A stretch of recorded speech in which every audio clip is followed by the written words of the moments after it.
Hi, my name is Kathy, and I am a career development and professional development coach. And formerly, I was using Squarespace for my web design and web development, and I have switched to Weebly. For more reviews like this, you can click below. I'm able to easily manage my own web development. Web design and web development is a really costly investment. And for a small business owner like me, it's really cost prohibitive to hire somebody to do this work, particularly to maintain small changes that I need to make on a pretty regular basis. The designers in my area can be upwards of $150 to $200 an hour, and so being able to work with a software that I can manage myself is really important to me. So Weebly is best for internet design and web design for those of us who really need to manage it ourselves. It's really user friendly. It's very intuitive.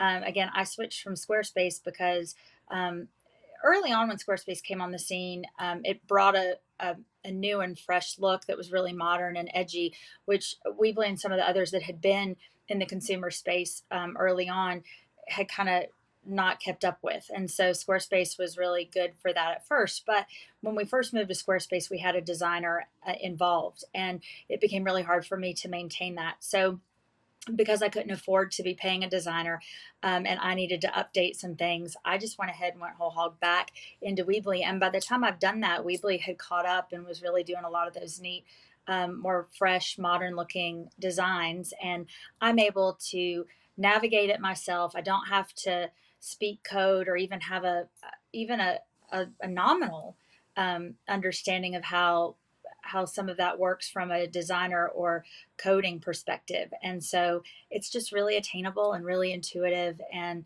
I'm able to go in and use the tools quickly, easily, and manage that side of my business without the overhead that comes with website design. I think Squarespace is really good when you are able to engage a designer, um, at least for a few hours even. Squarespace has some really great features, and like I said, they bring clean modern design to play, and you can get some inspiration there for sure. But in terms of being able to just go in and really intuitively know how to build things out, there's a greater learning curve there. And unless you've got some experience in that world, it's going to take you longer. I'm not saying that you can't do it.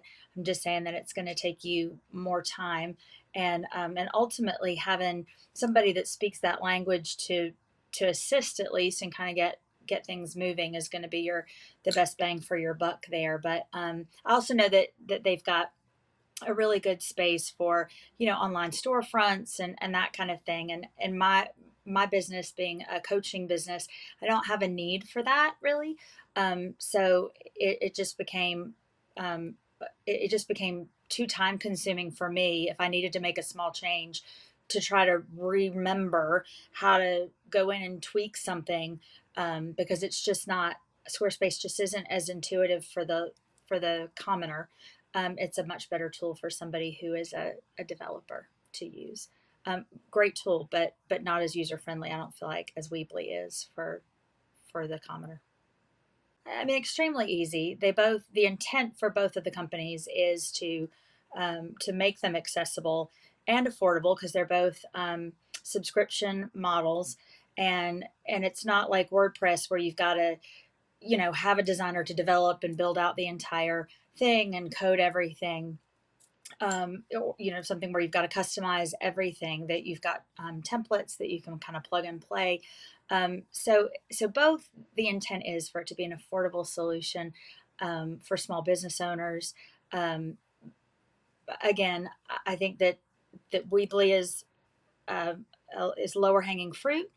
Um, Squarespace brings a little bit more complex platform to bear that is easier for designers and people who speak a little bit more code language and maybe are a little more familiar with using online tools in that respect.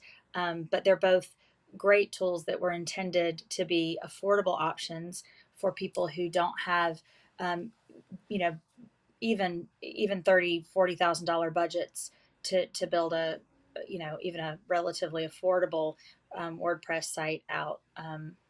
So I think that they're both great tools. But again, I ended up back at Weebly because it was something I could manage myself without extra expense. Price and ease of use. Um, functionality is important. I do lose some functionality in design with Weebly. There's some things that I wish I could do in Weebly that I can't do that I know I could do in Squarespace. But again, the challenge is that in Squarespace, it's going to take me a long time to remember how to gain that functionality, right?